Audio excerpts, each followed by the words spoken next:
જય ઉમિયામાં। આજે હું આખા પાટીદાર સમાજને એક વાત જણાવવા માંગુ છું। આજે હું દ્વારકા ખાતે એક કલાકારોનું અહીંયા સંમેલન હતું, જેમાં દરેક શ્રેષ્ઠ કલાકારોનું સન્માન કરવામાં આવે। આજે હું અહીંયા આવેલો ત્યારે હું જ્યારે સ્ટેજ ઉપર ગયો ત્યાં એક કોક કલાકાર કાજલબેન મહેરિયા કરીને એનું નામ છે। એમને મારે ખૂબ કંઈ પરિચય નથી। કોક વાર કદાચ કોઈ સ્ટેજ ઉપર આપણે મળ્યા છું, પણ અંગત મારે એમને કોઈ પરિચય નથી।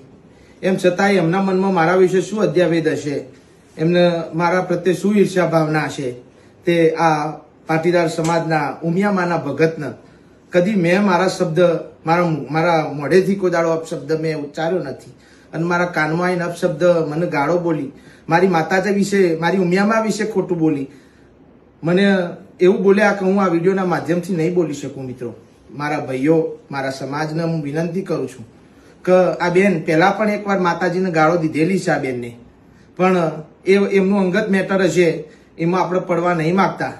પણ આજે માં જગદંબા ઉમિયાનો સવાલ છે, આખા પાટીદાર સમાજનો સવાલ છે। આજે મેં જો તન મન અને મારા ઓતેડાથી જો માં જગદંબા ઉમિયાના ગીતો ગાયા હોય ને, તો મારા સમાજને હું વિનંતી કરું છું। આજે મને આ કહેતા મને ખૂબ અંદરથી દુઃખની લાગણી થાય છે કે એક બેન લેડીઝ હતો એ રહ્યો, એટલે હું એમને કંઈ બોલી ના શક્યો। અને આમ